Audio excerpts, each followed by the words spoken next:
ഇന്നത്തെ നമ്മുടെ റെസിപ്പി ഒരു 5 മിനിറ്റിലൊക്കെ തന്നെ ചെയ്തെടുക്കാവുന്ന വളരെ സിമ്പിളായിട്ടുള്ള ഒരു പലഹാരമാണ്. ഇത് കുട്ടികൾക്കൊക്കെ ടിഫിൻ ബോക്സിൽ കൊടുത്തുവിടാം, അല്ലെങ്കിൽ വൈകുന്നേരങ്ങളിൽ സ്കൂളൊക്കെ വിട്ട് വരുമ്പം വളരെ പെട്ടെന്ന് തന്നെ നമുക്കിത് ചെയ്ത് കൊടുക്കാവുന്നതാണ്.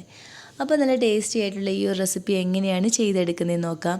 ഇതിനായിട്ട് ആദ്യം നമുക്ക് വേണ്ടുന്നത് ബ്രെഡാണ്. നമുക്ക് എത്ര സ്നാക്ക് വേണമോ അതിനനുസരിച്ച് ബ്രെഡ് എടുക്കാവുന്നതാണ്.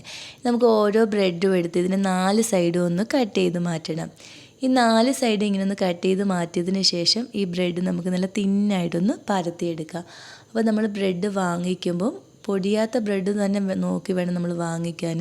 എന്നാൽ മാത്രമേ നമുക്ക് നല്ല തിന്നായിട്ട് ഇതുപോലെയൊന്ന് പരത്തിയെടുക്കാൻ പറ്റത്തുള്ളൂ. ഇപ്പോൾ നമ്മൾ ഇതുപോലെയൊന്ന് പരത്തിയെടുത്തിട്ടുണ്ട്. ബാക്കിയുള്ള ബ്രെഡ് നമുക്ക് ഇങ്ങനെ ഒന്ന് ചെയ്തെടുക്കാം.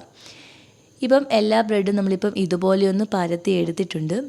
ഇനി നമുക്കിതിന് വേണ്ടുന്നൊരു ഫില്ലിങ് തയ്യാറാക്കിയെടുക്കണം. അതിനായിട്ട് ഞാനിപ്പോൾ ഇവിടെ ഒരു 1/2 കപ്പ് ഡെസിഗ്നേറ്റഡ് കോക്കനട്ട് എടുത്തിട്ടുണ്ട്. അത് നമുക്ക് ഈ ഒരു ബൗളിലേക്ക് ഇട്ട് കൊടുക്കാം. ഇനി ഇതിലേക്ക് നമുക്ക് നട്ട്സൊക്കെ ചെറുതായിട്ട് അരിഞ്ഞിട്ട് ചേർത്ത് കൊടുക്കാവുന്നതാണ്. ഞാനിപ്പോൾ ഒരു 2 ടേബിൾ സ്പൂൺ അണ്ടിപ്പരിപ്പ് ഒന്ന് ചെറുതായിട്ട് അരിഞ്ഞെടുത്തിട്ടുണ്ട്. അതുകൂടി നമുക്കിതിലേക്ക് ചേർത്ത് കൊടുക്കാം.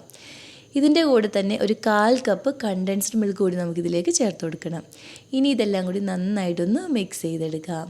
അതുപോലെ തന്നെ നിങ്ങൾക്ക് വീഡിയോ ഇഷ്ടപ്പെടുകയാണെങ്കിൽ ഇതുപോലുള്ള റെസിപ്പികൾക്കായി ചാനൽ സബ്സ്ക്രൈബ് ചെയ്യാനും നിങ്ങളുടെ അഭിപ്രായം വീഡിയോയുടെ താഴെ കമൻറ്റായിട്ട് അറിയിക്കാനും മറക്കല്ലേ. ഇപ്പം നമ്മളിതെല്ലാം കൂടി നന്നായിട്ട് ഇങ്ങനെ ഒന്ന് മിക്സ് ചെയ്ത് എടുത്തിട്ടുണ്ട്. നമുക്ക് ഈ ഓരോ ബ്രെഡും എടുത്ത് അതിനുശേഷം നമ്മുടെ കയ്യിലൊന്ന് നെയ്യ് തേച്ചതിന് ശേഷം ഇതിൽ നിന്ന് കുറേശ്ശെ ഇങ്ങനെ എടുത്ത് ഇതുപോലെ നമുക്ക് നീളത്തിലൊന്ന് ഉരുട്ടിയെടുക്കാം. ഇപ്പോൾ നമ്മൾ ഇതുപോലെ ഒന്ന് ഉരുട്ടി എടുത്തിട്ടുണ്ട്. ഇത് നമുക്ക് ഈ ബ്രെഡിലേക്ക് വെച്ച് ഒന്ന് റോൾ ചെയ്തെടുക്കണം. ഇപ്പോൾ ഈ ബ്രെഡിൻ്റെ സൈഡൊന്ന് ഒട്ടിക്കിട്ടാൻ വേണ്ടി ഞാൻ അല്പം മൈദയിലേക്ക് അല്പം വെള്ളം ഒഴിച്ചൊന്ന് കലക്കി എടുത്തിട്ടുണ്ടായിരുന്നു. ഈ മൈദ പേസ്റ്റ് കൂടി നമുക്ക് സൈഡിൽ ഇങ്ങനെ ഒന്ന് ഒട്ടിച്ചു കൊടുക്കാം. നമുക്ക് നന്നായിട്ട് ഇതിങ്ങനെ ഒന്ന് റോൾ ചെയ്ത് ഒട്ടിച്ചെടുക്കണം. ബാക്കിയെല്ലാം നമുക്ക് ഇതുപോലെയൊന്ന് ചെയ്തെടുക്കാം. എല്ലാം നമ്മളിപ്പം ഫില്ലിങ് വെച്ച് ഇതുപോലെയൊന്ന് റോൾ ചെയ്ത് എടുത്തിട്ടുണ്ട്. ഇനി നമുക്കിതൊന്ന് ഫ്രൈ ചെയ്തെടുക്കുന്നതിനായിട്ട് ഈ ഒരു പാനിലേക്ക് ഒരു അല്പം ഓയിൽ ഒഴിച്ച് കൊടുക്കാം. നമ്മൾ ഒരുപാട് എണ്ണ ഒഴിച്ച് കൊടുക്കേണ്ട, വളരെ കുറച്ച് എണ്ണ ഒഴിച്ച് കൊടുത്താൽ മാത്രം മതി. ഇപ്പം എണ്ണ ഇവിടുന്ന് ചൂടായി വന്നിട്ടുണ്ട്. ഈ തീ ഒന്ന് കുറച്ച് വെച്ച ശേഷം നമുക്കിത് ഓരോന്നായിട്ട് എണ്ണയിലേക്ക് ഇട്ട് കൊടുക്കാം. ഒരു 3-4 എണ്ണ നമുക്ക് ഒരേ സമയം ഫ്രൈ ചെയ്തെടുക്കാവുന്നതാണ്.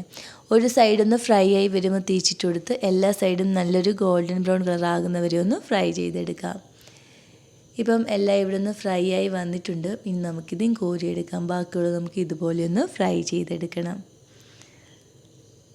അങ്ങനെ ബ്രെഡ് വെച്ച് ചെയ്തെടുക്കാവുന്ന വളരെ സിമ്പിളായിട്ടുള്ള പലഹാരം ഇവിടെ റെഡി ആയിട്ടുണ്ട്.